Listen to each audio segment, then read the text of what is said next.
Picture this. It's a Tuesday night, you're staring at your bank app for the third time in an hour, as if refreshing it will magically change the number. You got $64.27 left till your next paycheck, half a tank of gas, and a mental checklist of bills that are about to hit like bad news. Every text notification feels like the bank declining a purchase. You're not even thinking about building wealth. You're just trying to survive the week. Now fast forward, same you, same job, same salary. But this time, there's a 5-figure number sitting quietly in your savings account. No confetti, no champagne, just a quiet kind of power. You walk into the grocery store and you're choosing what you want, not what you can get away with. Your car makes a weird noise. You book the mechanic without running mental gymnastics. You see a limited time opportunity, maybe a course, a side hustle, or even a mini vacation. And you're not disqualified before you even consider saying yes. That's what saving your first $10,000 feels like. It's not about the number itself, it's about the shift from fear to control, from coping to choosing.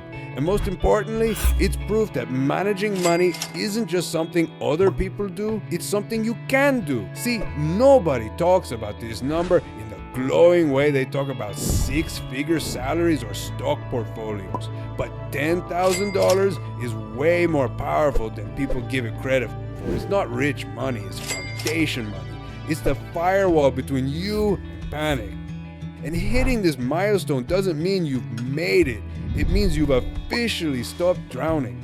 There's a line that exists in nearly everyone's financial life. On one side, money is an emergency. On the other side, money becomes a tool. What most people don't realize is that the distance between those two sides isn't measured in income, it's measured in habits. And if you've saved your first $10,000, chances are your habits are finally pointing in a direction that's working. Let's talk about what changes and what doesn't. First, your anxiety. It doesn't vanish overnight, but it changes shape. Instead of constantly bracing for impact, you start realizing you can handle impact. That old sinking feeling you used to get when unexpected costs showed up, it's still there, but it doesn't own you. Your brain reacts slower, more logically, like, okay, that sucks, but I've got this second opportunity. This is a sneakier one, and it's probably more important, because here's what most people don't expect. What you don't spend the money on becomes more valuable than what you do. The $10,000 becomes your backstage pass to saying yes to things most people have to walk away from. Want to move cities, go back to school, start a business, even just take 2 unpaid weeks off between jobs? Financially, they're still stretch decisions, but for the first time, they're possible. Now, let's talk confidence. Flashy kind, but the kind that shows up in small ways. You're not gonna start flexing your savings account, but you will walk into job interviews differently. You might speak up more in meetings. You'll ask for a raise, not because you're desperate, but because you know your worth and you're no longer terrified of losing your job. Why? Because getting fired no longer means financial ruin. It just means pivoting. It's wild how money changes your psychology long before it changes your lifestyle. You're still wearing the same clothes, same apartment, but your mind is expanding. You're scanning for opportunity instead of danger. Your default setting shifts from how do I avoid loss to how do I create progress. But here's the part that's often overlooked. The person you became to save that $10,000, that person is the real win. Because here's the truth, most financial gurus skip. The number in your account is a side effect. The actual upgrade is happening upstairs. You started turning down impulse buys. You told yourself, not now instead of why not. You tracked things, maybe made a budget. You discovered that saying no to short-term pleasure was actually a way of saying yes to your long-term self. And if that sounds small, it's not. It's revolutionary because it means you shifted from someone reacting to your bank balance to someone shaping it. One of the biggest myths about money is the idea that your life improves dramatically when your income goes up. But that's only partially true. What most people don't realize is that real change happens when your decisions improve.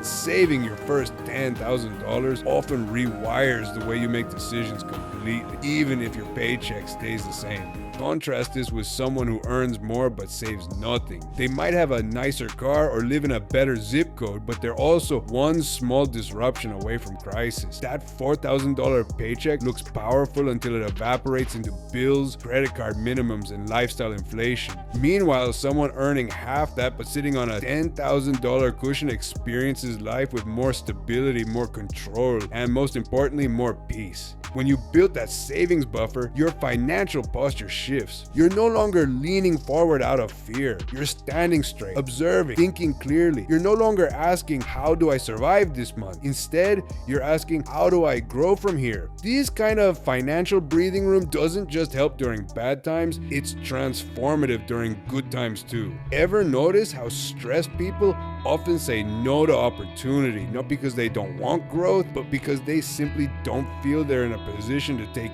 any risks? That certification course you've had your eye on, that small business you thought about funding, even taking unpaid time to job hunt properly, all of it becomes not just imaginable, but doable when that $10,000 is behind you. And that's not about wealth, that's about options, and options are everything. Then there's the mental shift, a quieter but more powerful transformation. You stop questioning whether you can be good with money. You've already proved that psychological win will carry into every financial decision going forward. It's easier to say no to that random $80 online impulse, not because you're depriving yourself, but because you've tasted the reward of restraint. And it feels so much better than box deliveries ever did. Even socially, your energy starts to change. You're not as reactive. You're more generous with time. You're more patient in conversation. That low buzz of anxiety that used to come with every social event, wondering if you could afford to join, is either gone or at least manageable.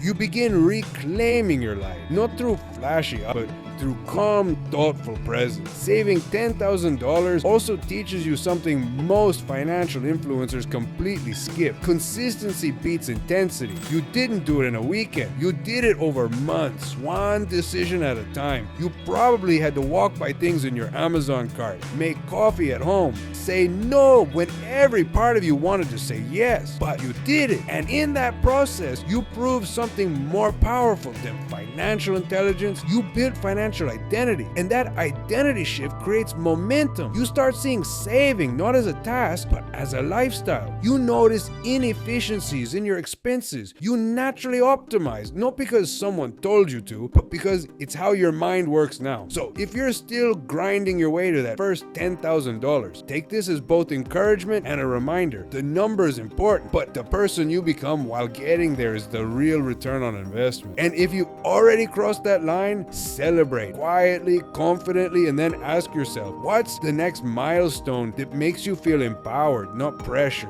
Because you know now that it's not about having it all. It's about controlling enough to live on your terms. If this helps shift your thinking, even just a little, please like the video so more people going through this can find the clarity they need. Subscribe if you're serious about creating steady, grounded, meaningful progress with your money. No hype, just real shifts. Your next chapter is closer than you think.